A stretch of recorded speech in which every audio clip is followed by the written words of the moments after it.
We welcome you to Text Day. I know everybody's looking forward to that, but we have some friends in. We're going to be talking about the community garden today, and obviously, it's a big part of our community. We've had the community garden. How many years has it been now that we had that? Do you remember off the top of your head, Charlie? You It remember? started of 2009 when it 2000. originally started under the Church of the Methodist Church out there, the Extension, University of Missouri Extension. Put that a little closer to Okay, sorry about that. No, you're fine. More of the Extension, and I don't know. There was a program that it was originally under through the state or through federal, but it was that, and then from then on out, it continued on. I can remember the guy. I can see his face right now that was working on it all the time, but I can't remember his name. Jim Jim Armel, Almond, Almond, that's it. Jim Almond, good friend of mine. Yeah, there you go. Okay, well, very good. Well, anyway, anybody that knows about our community garden knows it's a great opportunity for people to grow virtually anything they really want to out there. I mean, you've got the opportunity to learn a lot of different things because you have a lot of master gardeners that can help you out, and also the nice plot that you get is absolutely free. Your first plot is for free. I like that's a good price. Yes. Free is a good price. But you can have a second plot. Sure. It will cost you $10 for it. Rolla Community Gardens over there. When if you want one of those, theirs are $20 even for the first one. Ooh. Okay. So Well, let's talk a little bit about it. Obviously, we have, and not only goes with the community garden, but you have special speakers that come in and talk about different things as well throughout the entire year. People like Katie Kamler and stuff like that come in and they give you an address and just talk about different things and different opportunities that people might have with our community garden and learn some different things that they might even use at home and not just the community garden. So let's talk a little bit about it. What do we have coming up this year? Well, first off, community garden, we're ready to go. Time is right. It's time to get going, right? no. Come on. Well, we would It's April. We would love it. It's time to get going, Charlie. I know it's time to get going, but here's the deal: the Okay. weather has been hectic for us. Been too much cool weather. Yeah. Plants, even cold crop plants like cabbage and broccoli and that, can survive through it, but they don't survive until it gets warm ground. Warm ground should be at least above 60 degrees. Okay. I do remember hearing, I think, the last frost day in this area. It's like May 2nd. It was the last time we had a latest frost. Is that correct? Right. I've had a lot of people contact me. Well, my potatoes has not come up, or is my cabbage because it frosted and I didn't cover it. Okay, possibility it never touched it, but possibility it put it in bad shape because it is still a cold crop. But I've had people complain about their potatoes. Potatoes are not come up. That reminds me of my grandparents, my parents, always on St. Pat's Day had to plant potatoes. And I thought, and I changed that mine for deal, but that was always the biggest deal was to plant potatoes on St. Pat's Day. The old traditions, though, Well, that Charlie. was the old Yeah, it's traditions. I mean, traditions. just like, come on. and I've read it in the old almanac. Yeah, Farmer's Almanac had something Yeah. about that. I do remember that. Well, I do want to introduce our guests. Charlie Grimm and Tom Haynes are with us. And well, let's talk a little bit about the community garden, though. It is a unique thing. Salem is a community that really bonds together, and people bonded together to put this community garden in. And these plots are there for people to use, especially if you don't have anything at home, right? Correct. This was great if you live, if you're renting someplace or in an apartment someplace that you don't have capability and wanted to put a garden in. This is your opportunity. I was sitting here talking, I am the state president of the Missouri Master Gardeners Association. I travel the state. I talk to different, I've got 33 chapters all over, maybe 35 by now, because I was supposed to add two more by April, and I have not seen any of the paperwork, but they're supposed to be coming in. Okay. So anyway, my biggest thing was I written in March was lawn aerobics or garden aerobics. You're able to get outside and do exercise. The sun shines out there. Sure. Maybe if you get out there, maybe you can talk to your neighbors or something, or to enjoy the nice weather. Well, I always heard that gardening was a great way to relieve stress because, when you get out there, you go through you're growing something, you're creating something. And so as you're working hard, you see the fruits of your labor, I guess is what I'm saying is, and then you see the success from that, and it helps reduce your own stress. Well, as I used to carry the mail through here, I carried it for over 30 some years. My stress when I got home, relief, was the garden. I took it out on the weeds. Well, I always thought you took it out as a baseball umpire. Well, you did that too. Well, I know I did that too. I did the sports. I did the high school baseball and basketball for about 20 years. But I mean, you take your whole day. If it's been a great day, it's easy to go out in the garden. If it's been a bad day, you can't wait to get out in the garden and start digging away your troubles. But really, I mean, but it is a great way to relieve stress. You have to really, first off, there's a love to it. You do it because, you might do it because of necessity, but there really is a love to making a successful garden. Let's put it that way. And the thing I'd like to add about the community garden here, the Methodist Church, they are gracious enough to donate the land, if you will, for the use. All your tools are there, so you don't have to worry about tools. Your water's there. You don't have to worry about how do I water this crazy thing. Your plot is your plot.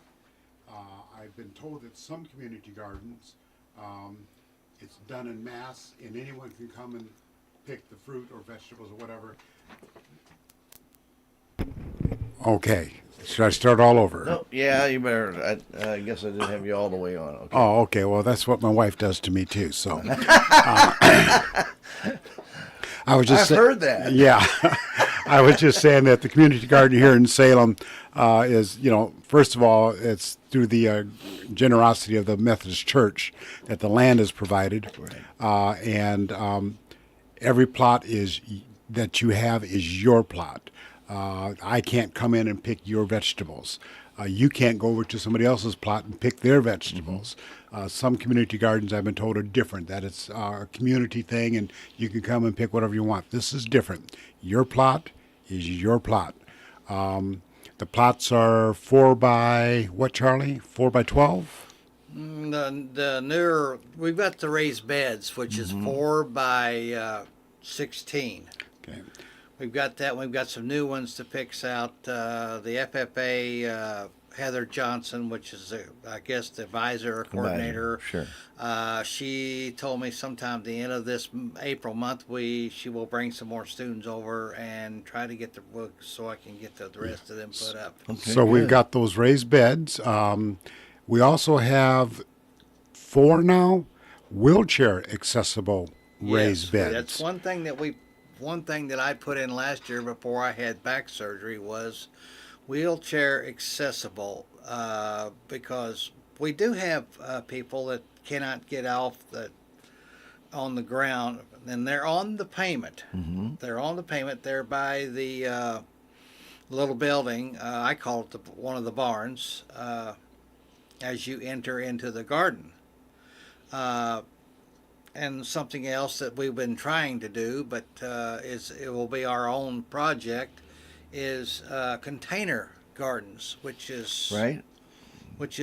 I kind of preach for people that does it to apartments or so forth, or someplace that they don't have deal. But one thing of it is I still would like to see them participate into our garden. And that's the biggest thing we need this year. We need people to be able to come out there and get a garden plot. And I also would like for them to work within the garden so they'll know exactly, see what Tom and I do, Pam Bierman and Katie Ann Rimmer that come out there and does the service work for those gardens. Right. Like this past week, we had the high schoolers come out, and they help rake up all the leaves and everything. We still got to get the garden prepped. We've still got to do some more tilling work and then lay the beds out. So if people want to come out and help volunteer for that, they can get a hold of Charlie or myself or Extension, and we'll get those numbers to you. And to come out and help us lay those things out for the people. Are you doing that in the evening or afternoon or mornings or Whatever's needed? And this, with the high It's schoolers, just whenever they're available. yeah. Well, with the high schoolers, they're available in the morning. And Right. guess what? We were out there in the morning. Okay. And we had 4 high schoolers. Most of them were FAA. Excuse me, 6. 6. I can't count. And but anyways, we had 6 of them out there, and we got a lot of work done. Most of them were FFA members, if I'm not mistaken, Charlie. Yes. Which we really, really appreciated. And of course, they got to hear my spiel about soil, and which is, one of the first things God made before He even decided to make human beings. He had soil, water, and air. We need all those things to have a Absolutely. good, healthy garden. Absolutely. So they just need to contact you guys. Yeah. To find out when you're going to be out there, and then they can show up and do whatever is needed, really. Yeah. We'd also like to know what type of classes they would like to hear. Right now, Charlie, correct me if I'm wrong, the only class we've got scheduled is we do have a water bath canning class coming up in July. Okay. I believe it's the 26th of July, right? Mm-hmm. On a Saturday. And so we'll be getting that word out, and people can sign up for that. But, the types of classes we put on in the past, where we had a class on composting. I don't know if people are interested in that, but if you are, please let us know. Right. We can get these classes on. And again, it's with Extension, Sure. Missouri Extension, which is a fabulous organization. I can't say enough about them. I mentioned Katie Kamler. I know she's been here before, and we usually talk to her at least once or twice a year on the phone because she's over on the east side. She's in St. Genevieve. Yeah, and so it's a little hard for her to get here for an early morning interview. But there's always an opportunity to have those people come and speak to you directly, and then you can ask questions, and they can even demonstrate how things are done. Yes, yeah. Last year we had a class on planting garlic. Most people don't know, but your garlic is planted in the fall. And people don't know that. They'll go out to a lot of places and they'll see garlic being sold to plant right now, and it's kind of like, yeah, you can, but the best time is in It's the fall. not the Yeah. opportune time to plant And garlic. people need to learn that stuff. Sure, sure. Well, we also had last year, we had cut flower class. We had some of the raised beds that people didn't take. We growed I think, zinnias and something else that Pam had put in. We also, the biggest thing was I wanted people to understand our pollinators, which Tom was supposed to brought a class of the bees and what the purpose of the bees besides the honeybees, the bumblebees, even the sweat bees, even our wasp are a pollinator because they don't have the tongue or whatever, but their hind legs carries pollen. Sure. But we have not got anything yet because last year was not the greatest year all the way around. We had people come into the garden and just dropped it. Kinda let it go wild. Let it go because they didn't take care of their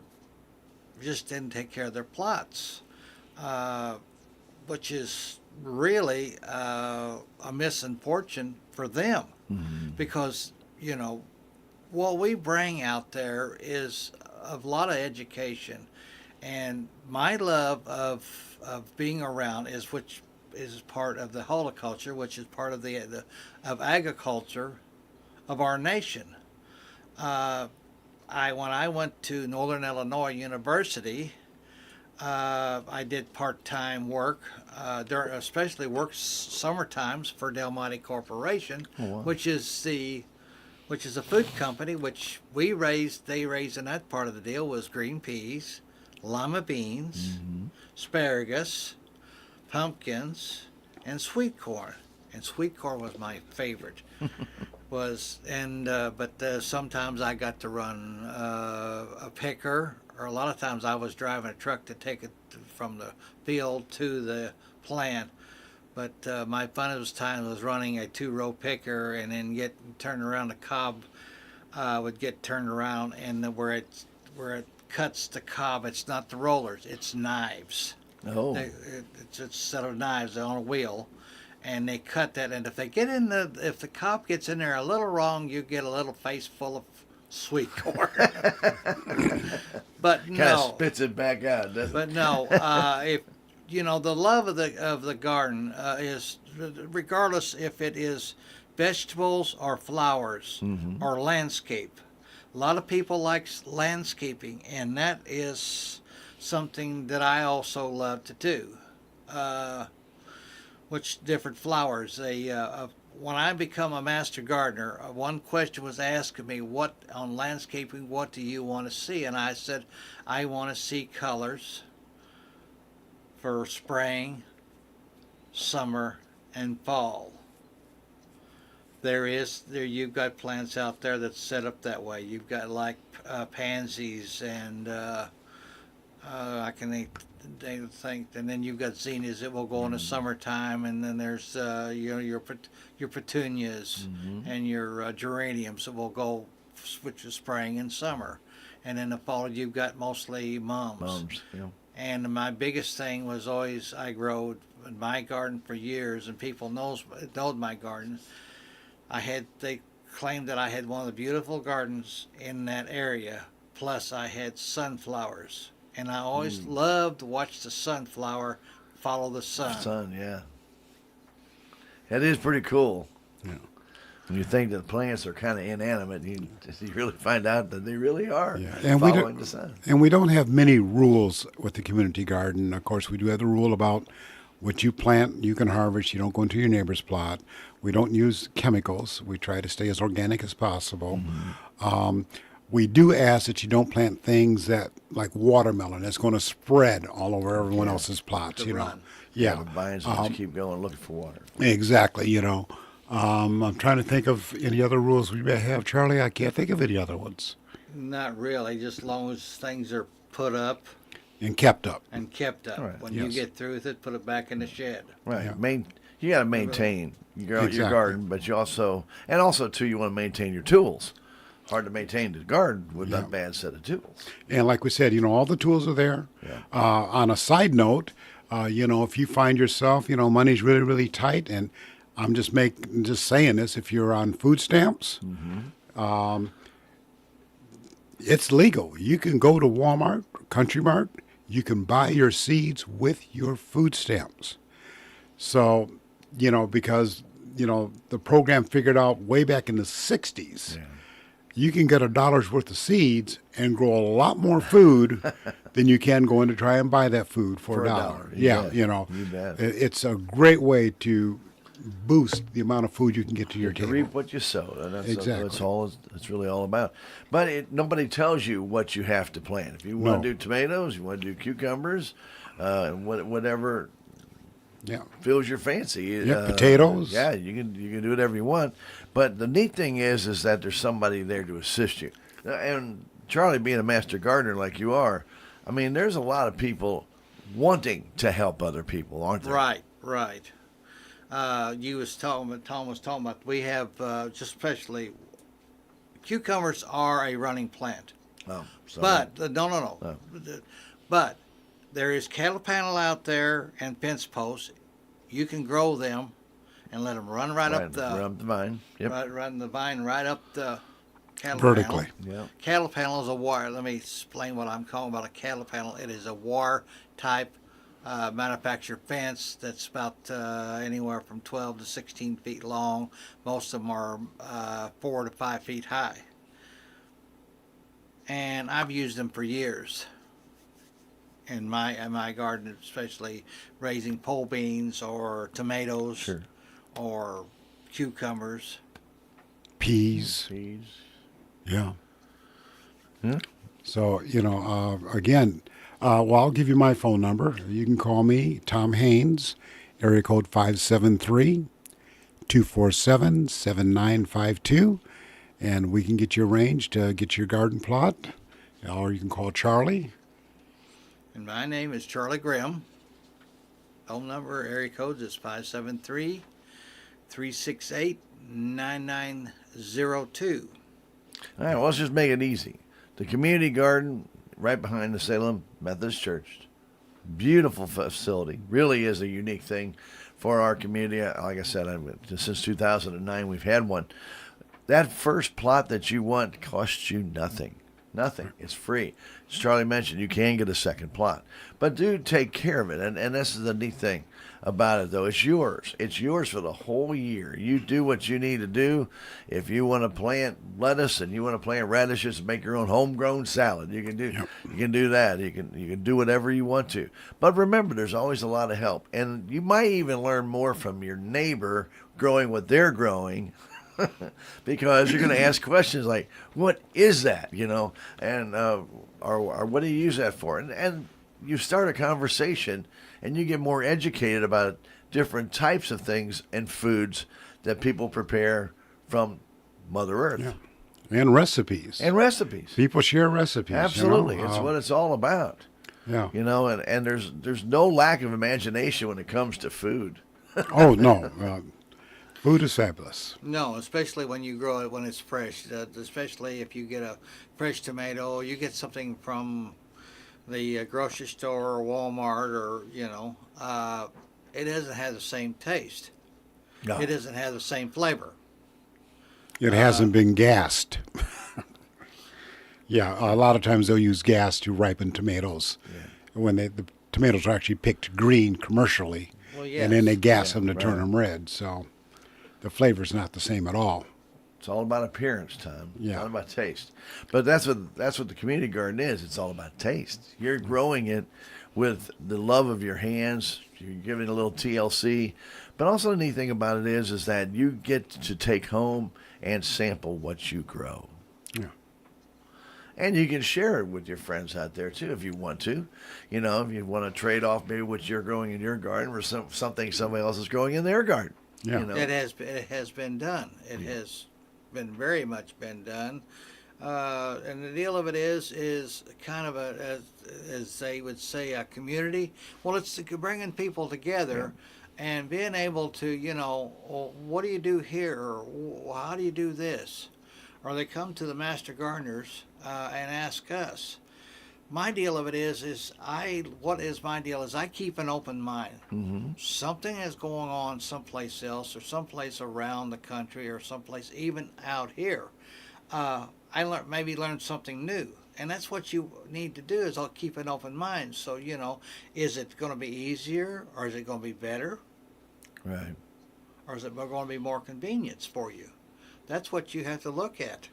And especially growing vegetables.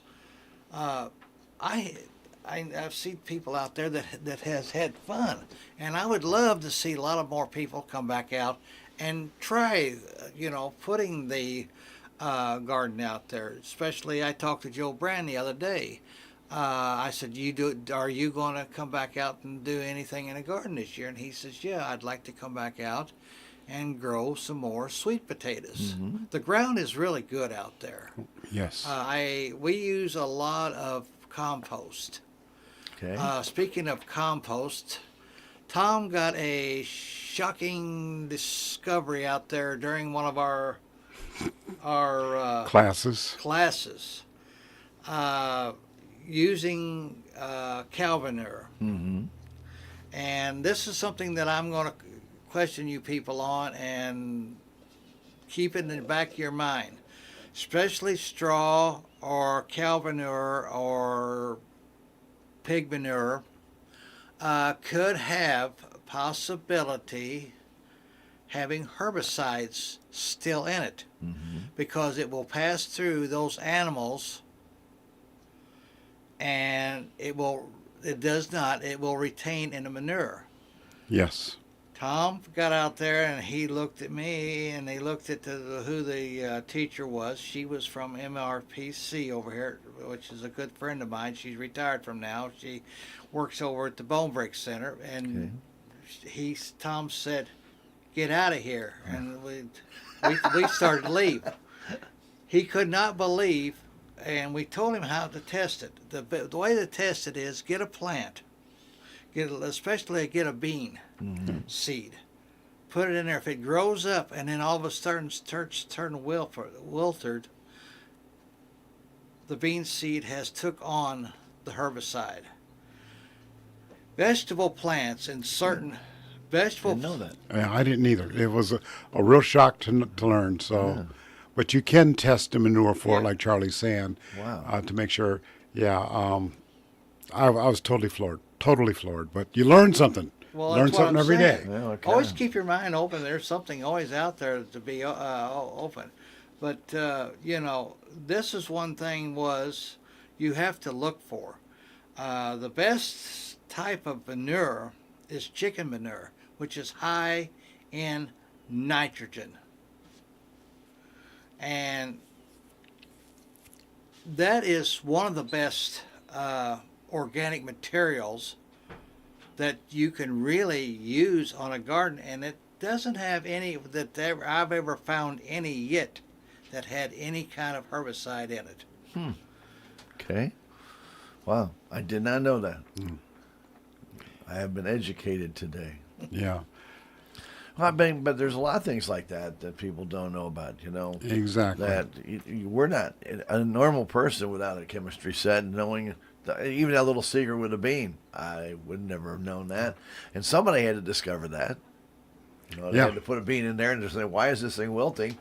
It's got to be a reason. And then they do the research on it and find out. So, but what Charlie is really truly saying, though, is gardening is not a static type of education. You're constantly learning something new every time you dip your hands in the soil, aren't you? Yep. Yeah, exactly. Yes. And then if the weather isn't backing you up, like this spring, it's not going to happen. Yeah. And another thing that I would like to express is bring your children and grandchildren out.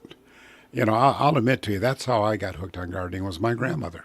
I like to tell the story about I wanted to plant a garden one year. I think I was like 5 years old, and Graham, let me plant a garden. So she gave me some seeds, and we laid them out, and put the labels on them and everything. And next morning I got out and got the rake and started raking my vegetables. And Grandma came out. She said, "Boy, what are you doing?"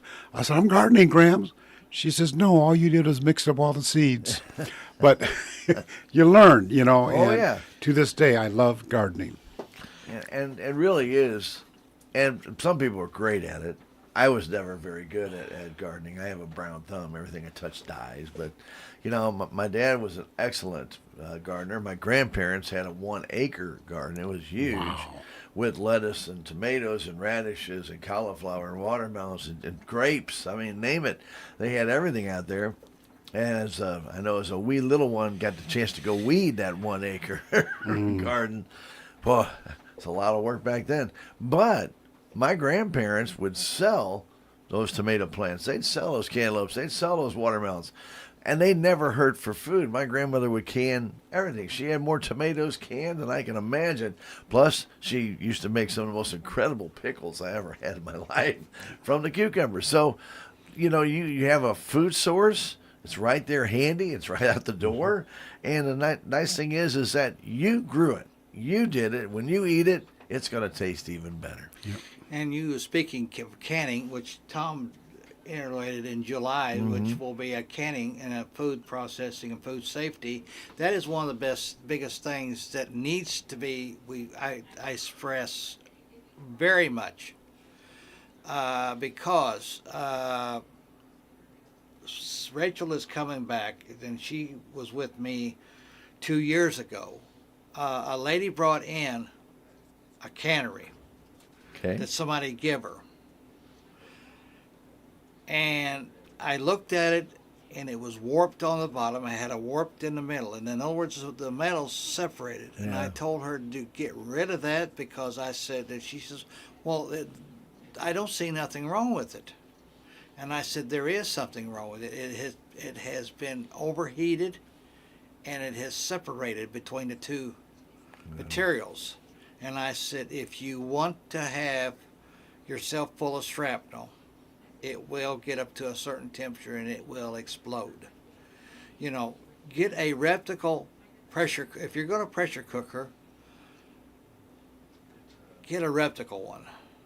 You know, get One you can trust. one that you can trust. Get a brand new one. You know, Yeah. if somebody gives you one, if it looks all right, especially the extension up here has a way to test the ones that has the gauges on top, whether it's that.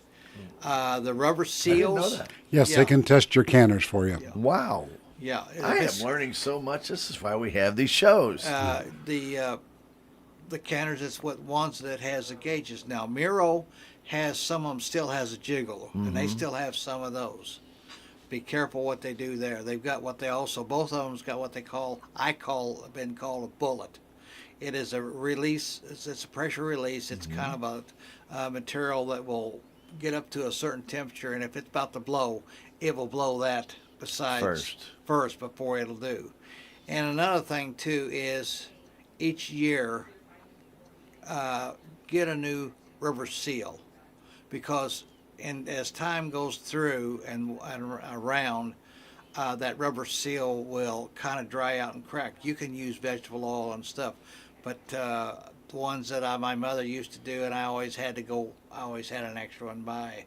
She'd get mad and she said, "Well, do we have another seal?" And I said, "Yep, Mom, we got one."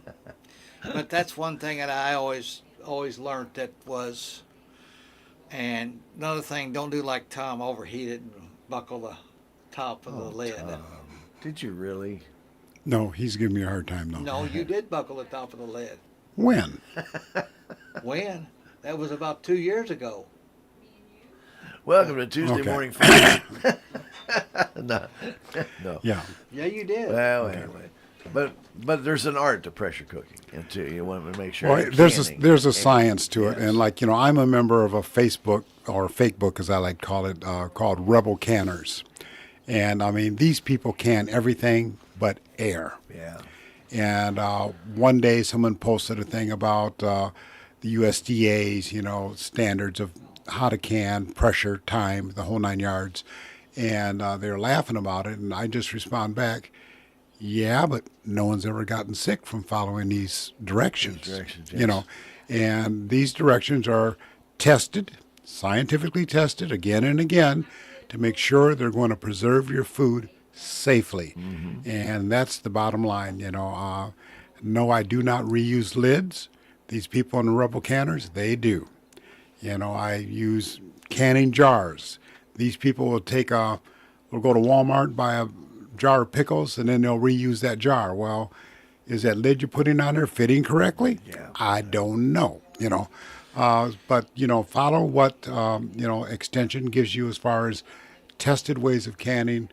I have yet to see them fail. Anybody getting sick from those? Yes, Right. and it is an art as well. People think it's not an art. It is an art. Canning is an art.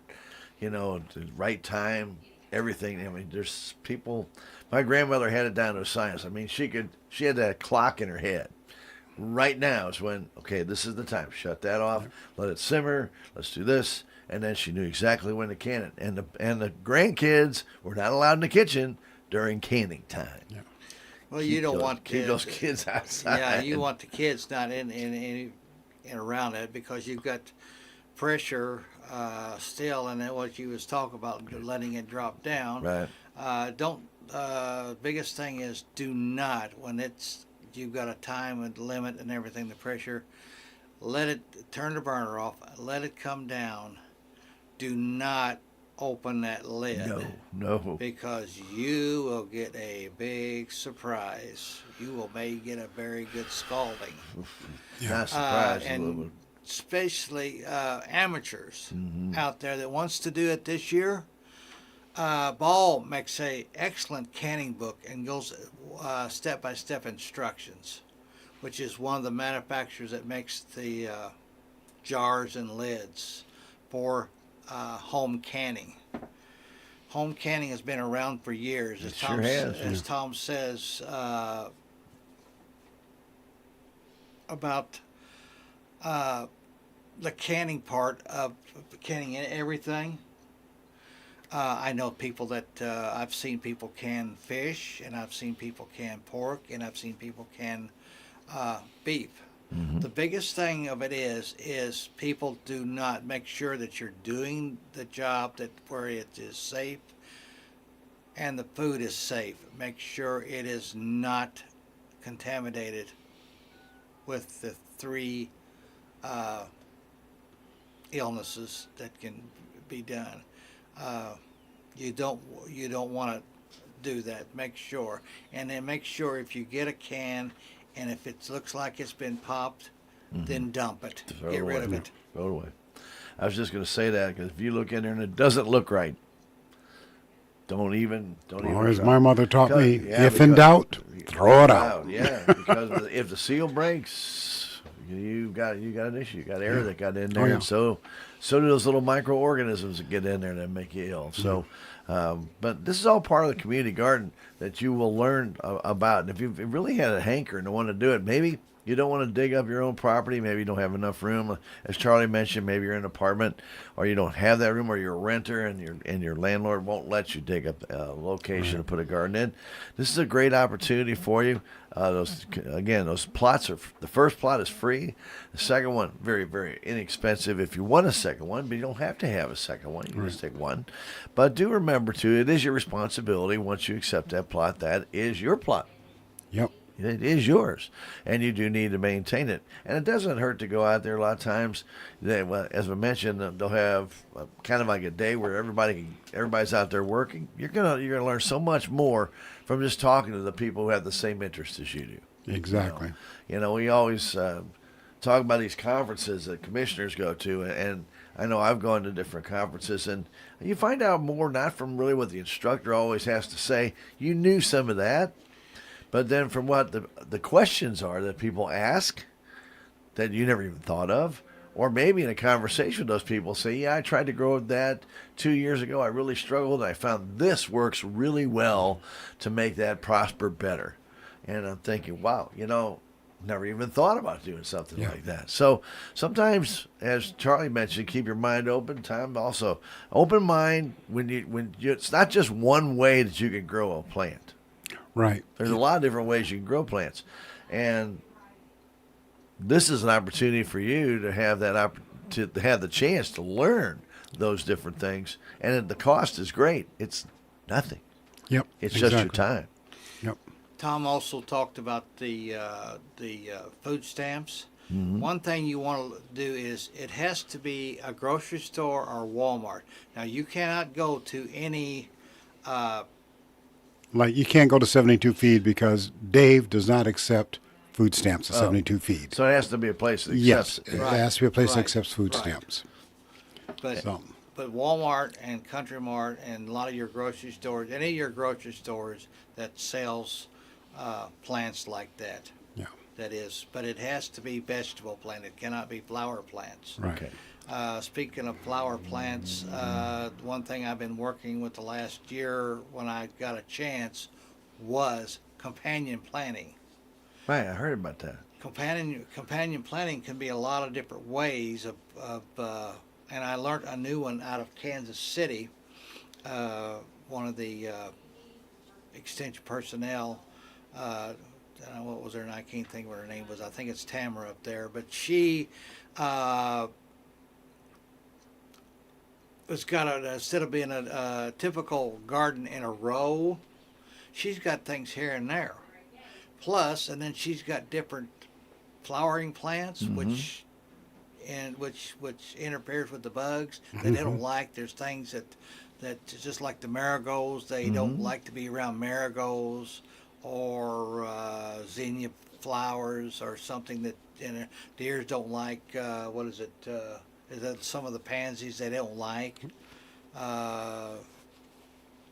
Yeah, and and that almost relates back to crop rotation, which George Washington Carver figured Sure. out, because in the soil, those bad bugs, well, hey, this is I'm making things up, a tomato plant, and then next year you put the tomato plant in the same way, and it's kind of like, hey, we got a field day this Yeah, year, we don't have to go anywhere. where if you put something different, like a flower, that bug goes, oh, I can't do anything with this, and it dies back. Yeah. So you keep all your soil more neutral, if you will, and more healthy for you by, you know, plant rotation and companion planting and things like that. Right. And if you keep planting things in the same place, it removes a lot of the nutrients out of the soil as Yeah. well.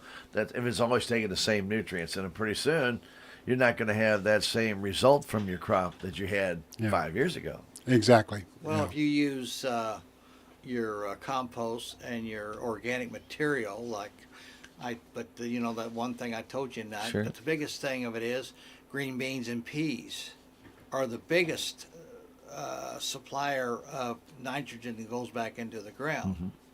Mm-hmm. I know a lot of people, like I do, I plant corn next to green beans and to peas because it pulls the nitrogen from those plants and gives it to corn, because that's the biggest plus it has to have besides the phosphorus and potash. But it needs more nitrogen to go upward and then to keep it green. And They kind of work together. they Absolutely. gotta, work together. And then another thing too was a lot of people don't understand. They want to do a soil sample in the spring of the year, which is the wrong time of year to do it. You want to do it in the fall of the year, because then when you get it back, when you get the test back from the University of Missouri at Columbia, which goes to the extension, they send it back off. It used to be about $20. I don't know what it is now. But it was $20. You get a cup of dirt, put it in a plastic bag. They put it in a box and they label it. They put your tag on it, and you get a results back of what that soil needs, whether if it needs phosphorus or potash or nitrogen or magnesium or zinc or sulfur or et cetera, et cetera. Those you can start building it up from the fall of the year till when you're going to start planting in the spring. And they do offer soil testing at our local extension office. If you want to go there, they have. They can even help you on how to do it. That's the nice thing. There is a proper way to do the soil testing, and so you can do that if you want to try and grow your garden at home. But you really don't need to do that, though. Go to the community garden. You really don't need that to do a soil test, because obviously you guys know what's out there. You've already taken care of it. So here's the plan. We're going to get ready to start our community garden. We're getting closer and closer and closer. The weather's starting to become a little bit more stable. A little bit. Yeah. Had a couple of 30 degree, 37 Saturday morning. Yeah. Getting close. But still, the community garden is an incredible opportunity for those who want to garden, who don't have an opportunity to do so at your home or your apartment or whatever. Even Charlie mentioned some container gardening, and you can learn about stuff like that, and even still have a little place right there at your own home location, right outside your door. Container garden's another way of doing things. You will learn more and more and more about things like this from the people out there, from people like Charlie and Tom that can help you if you have questions. That's what they're there for. And number two, the biggest thing is you get a great meal. Yeah. That's what I always think. There's nothing better than pulling your own lettuce, radishes, tomatoes, put it all together. And even Charlie was mentioning green beans and peas. Put all that into a salad, and it's all absolutely fresh. Yeah, sweet potatoes, regular It potatoes. doesn't get better than that. Yeah. So if you would like that opportunity, you can call the extension office, 729-3196. We can also call Charlie or Tom, and they can help you get you signed up for your plot.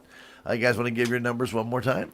Yeah, if you want to call me and ask any question about gardening, and my number is at 573-368-9902. Just if you got a question, even in your own garden. When I carried mail, I had people grab me on the street, some of the older ladies that always grab me. There was one You time. might want to rephrase that. No, well, Ask him. Ask him. Yeah, older ladies request your presence and have a question for you. well, they had a question. Let me excuse me, but they would. Right. We understand. I want you to look at this, or I want you that. There was one time that I didn't tell the lady the full truth was, and I didn't want to hurt her feelings. The city was spraying around Roundup. Yeah. And the biggest thing is, if you're going to use Roundup, follow the instructions, and also the Department of Ag and Department of and the Horticulture, there is a rule and regulations how to do it. And people gets out and sprays it around. No, it doesn't work that way. Do it the correct way. Do it the proper way, because you don't want that spray to be drifting around. You want it to be able to contact what you're wanting to do. And a lot of people, and I noticed that when I got sick at the time, the city was spraying it around all over the place, and it was drifting. I got sick. That was what happened to the lady that burnt her petunias a little bit, and she didn't understand. And I said, well, they'll come out. They did, but it took a little bit of time. I taught, was it 2 years ago or a year ago, that I had you and a bunch of you went through the Herbicide class. Herbicide class. Yeah. The university brings that on, extension, but it may not be in Dent County. It may be anywhere, Crawford, Phelps, anywhere. But, if you're going to use that Roundup, please use it properly. They've lawsuits out there, and when they found out when the guy he wasn't wearing protective clothing. He wasn't wearing protective gloves, and he wasn't wearing goggles, and he got the cancer. Yes, you can get cancer from that. But if you do it properly, you will not, for as I have seen. Yeah. You do need, if you're going to use anything like that, you definitely need to read all the instructions and look at it. And if you're still not sure and you've got access to the internet, go look at a YouTube video on how to properly use this. And there are some. I went and looked at some of the different things about applying some different type of soil sterilizers that we need in certain locations and the time that you need to do it. You don't want to be doing it at the wrong time. If it's not going to rain for a long period of time, it's not going to do any good. It has to soak in to the soil, but also the damage to animals it can create. Animals come by and eat anything like that, and they could die or they could get cancer, and that includes your pets, or even birds. So it just might come down and pick something up out of the ground right there. So there's a lot of different things to really look into before you apply something that's not natural to that area. And that's really important, too. These are just some of the great things that being a part of the community garden you learn. And this is why we always say it's an educational experience, but it's one that, as I'll never forget the opportunity to grow my own stuff. And when I did, I could grow it and eat it. Reap what you sow, and it's going to be fun. But also the thing is, too, the pride you get out of having that success. And as Tom mentioned, take the kids, take the grandkids, let them pick that lettuce. Let them pull those radishes and carrots. Let them see where their food comes from. It doesn't come from a supermarket. It doesn't come from a can. Speaking of that, I write a newsletter every month for the Munga newsletter, and one of my deals was back when my daughter and their grandparents, my mother and father, was still living. We had a cousin. We didn't know they was coming down from St. Louis. They were coming down. They were going to go to float, but they come down and stopped to visit. What was so funny was my daughter. We had a big, pretty good sized strawberry patch, and she would put 3 in a bucket and eat 2. 3 in a bucket need 2. But anyway, her grandfather or grandmother get on to her, and she'd quit a while, and then she'd do it again. But anyway, we always grew carrots and so forth, and they loved, my son and her always loved carrots. Sure. So they went down to the garden and got some carrots down there, and there was some stuff ready to come out, and they'd got radishes down there for her grandmother, and anyway, they brought it up to the where we had a well, and they was washing it off, and they showed up, and what was so funny was that Christina went in and got her some salt and got a knife, and they were like 8 or 9 years old. They known exactly what gardening was, and so anyway, their cousin come around and she asked, she said, "Do you want a carrot?" And he said, "Oh, that's ugly looking. Oh, I don't want like them. That's got dirt and stuff on them. My mom buys them, and where they grow them in the grocery store." Her face turned as red. Turned and looked at me, and her face turned as red as a beet, because she was embarrassed. I said, "Don't be embarrassed." She said, "I'm gonna teach them kids where their food comes from," and that's. But it happened. I was up with Tom a year ago, and I wrote the story. There was a kid up there said the same thing, and I thought I just had to laugh and grin. And it's not just plants; they also think all the meat and everything comes right out of the grocery store from the back room. Yep. Right. And that's not where it comes from, kids. No, and again, come on out, take part in the community garden. It's a great opportunity. We can thank the Methodist Church for providing a lot of it. Sure. Thank Extension for all the educational part. Thank Charlie, because he's the master gardener. And if there are any classes you'd like to see, please contact us. Let us know what they are. We'll see if we can get them arranged for you. They've had classes from saving seeds, how to plant, how to compost, how to can. What other type of classes that we've had, Charlie? We had 1 year. We had what's edible out in the wild. Oh, yeah, that's a good one. Yeah, we had what was we had. I don't know if she's still out there or not. Somebody asked me if I would get in contact with her. She used to be the superintendent of R1 schools. Oh, okay. And she brought where she had made dandelion salad, a whole bunch of different. She also brought a soda that they made out there, and she also brought in some dandelion. Can't say that word. Dandelion? Dandelion. There we go. Dandelion wine. Oh, I was going to say, I've had dandelion tea. Yeah. And, It's not bad. and then And dandelion greens. Yeah. And from what I understand, you can roast the roots and get coffee too. well, I did not know that. The song, what was it? Poke Saddle Annie. Poke Sally Annie. Poke salad, Annie. But I have ate a lot of poke when I was a young kid. My aunt and grandmother would go out there and get it just like it, and we would fix it just like a spinach. Sure. And they would cook it and boil it, and I would put vinegar on it and eat it like I don't know what.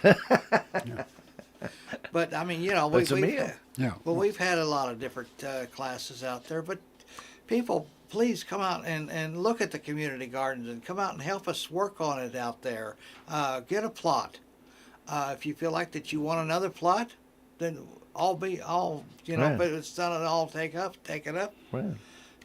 But it doesn't have to be one person. It can be a family. So, Yep. Go get a family plot, and that way everybody can do a little bit. If mom's unable to make it, dad can bring the kids out, or maybe if it's a grandparents and they can't make it, the grandkids can come out and take care of the garden that week, or whatever it needs be.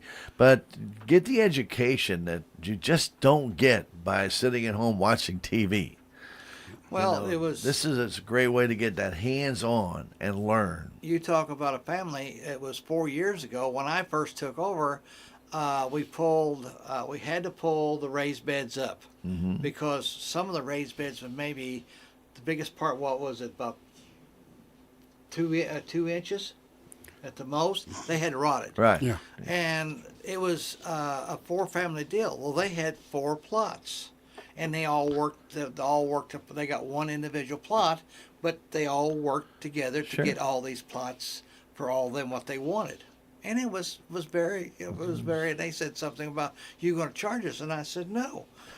Each individual family has got a plot. Yeah. And that would be something, a mother, grandmother, sister, brother, et cetera, et cetera. Some, cousins working together,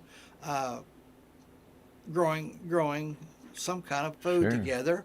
One plot with something and one something else. Right. My dad was the gardener because his parents were the gardening fools in our family. I mean, they just, even in St. Louis where they had hardly any yard, they had a 40 by 40 garden, and that was their backyard. So you went out, you had a little strip of grass. I remember the lawnmower. It only took them like 8 minutes to mow the lawn because it was up and down here, right here, and then the rest of it was a garden. And they fed themselves using that garden. They lived through the Depression. They knew that you could, if you can grow it and you can can it, you're going to have food, and you don't have to rely on somebody else to try and get it there. And you never know what the weather's going to be or the conditions are going to be or what the economy is going to be back then. So they were smart enough to grow their own food, can it, keep it, and always had something prepared. And learn little tricks like determinate varieties versus indeterminate varieties. For the example, tomatoes. Determinate tomatoes, they're going to put on their crop and that's it. Indeterminate tomatoes, they're going to put on their crop and they're going to keep on producing until the weather turns bad. Yeah. So you can get a lot more tomatoes out of that. I'm going to tell one more story and then I'll shut up, honest. I used to live next door to an old order Mennonite person. She had a fabulous garden, and I had my little bitty garden, and she would harvest all these tomatoes because she would can them all. And I said, yeah, I wish I had enough tomatoes to can, but my little plot doesn't put out that much. She said, what you do is, whatever you don't take to the table, just put them in the freezer and freeze them. And when you freeze enough to have a batch to can, pull them back out, can them. And I've been doing that ever since because you don't have to have a big garden. If they're producing like tomatoes, put them in the freezer. And the one good thing about that is to get the skins off those tomatoes, you don't have to put them in boiling water. No. You put them in regular temperature water, the temperature difference causes the skins to come off. Right. And you can go ahead and can. So, again, I learned this from this woman who, was very wise. And the story you're telling is you learn a lot about gardening from different sources. It's not just one. And that's why we say, if you're out there with your plot and you talk to somebody else, you're going to learn something from them. And they're going to possibly learn something from you. So the whole idea is education, great food that's homegrown, right there in our own garden, right at the Methodist Church. You just really, you just don't get any better flavor out of your vegetables than you can when you grow it yourself and you care for yourself. You know how it's been watered. You know how it's been taken care of because you took care of it. And when you pull it and you cut it and you eat it, that salad is the most refreshing salad you're going to have. Yeah. Full of nutrients and very satisfying because you did it with your own hands. Yep. All right. Well, gentlemen, we always appreciate it. If you have any questions about a bed, again, call 729-3196. The extension will probably guide you to Charlie or Tom. But nonetheless, but they can take your call if you can't get a hold of Charlie or Tom. Tom, you want to give your number one more time? I know Charlie did. 573-247-7952. Again, gentlemen, we always appreciate you coming in and spending some time with us. We hope it's going to be a great year. So we're getting ready to get to work in the garden. Any particular days? We got some volunteer days coming up that have been determined already. I'm trying to get S&T, the aerospace, and I've not got any. And probably the terminal over at Rolla right now. Mm-hmm. I don't know if we'll get the aerospace. I would have loved to have them because we've had them before. That was the year that Tom. You remember that in the fall of the year, that one kid dug up all them potatoes. Somebody left potatoes out there. Really? Yeah, they thought they had harvested them all, and they got to digging, and more popped up, and the kid took them all home. He was so happy. So they were going to take them to whatever their sorority, the fraternity. Fraternity. They were all going to. We had boys and girls there, and they all come together and they said, "Oh, I guess what we'll have? We're going to have what did they say they were going to have?" I can't don't remember. They yeah. were going to have potato salad or they were going to have boiled potatoes. Oh, what about potato pancakes? Oh, yeah. That was another thing that they talked about too. Yeah. Oh, those are good too. Nothing Yeah. wrong with that. All right, well, gentlemen, again, thank you for coming in, spending some time with us on KSMO. We really appreciate that. And again, our community garden, that's out behind the Methodist Church. If you've never been there, just go on out there to the southeast corner, right behind the church.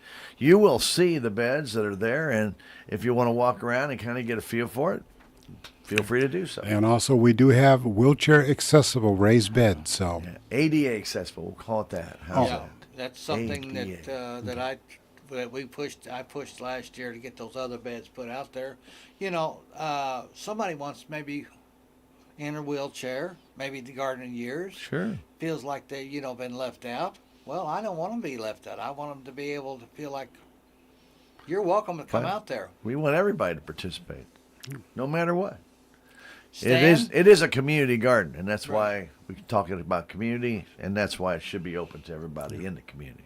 Stan, we want to thank you for your service of letting us do this today. Absolutely. It's our pleasure to keep our community informed about what's going on here. We hope you take advantage of it. Community garden. Not every community has this. We didn't have one until 2009, so kind of take advantage of it. It's a great opportunity for you to educate yourself, educate your family, especially if you got youngins out there, to learn what the beauty is about growing your own food. I don't think anything can be more important than that. We start to get those crazy economic days. It's good to know you can grow your own food. oh yeah, Especially when you see the prices at the grocery store. You're thinking, wow, how can I save money? Here you go. A little bit of sweat and equity into your garden can produce a lot of good food for you for a long time. One thing you can look at is one seed can produce quite a bit of product off of one vine. There or you go. one. The returns are immense, aren't they? Mhm. The returns are immense. You betcha. Again, guys, thank you very much Thank for coming in, spending some time with us on KSMO Radio. We appreciate that about our community garden. All right, keep it right here. We have coming up for you very shortly our Civic Record.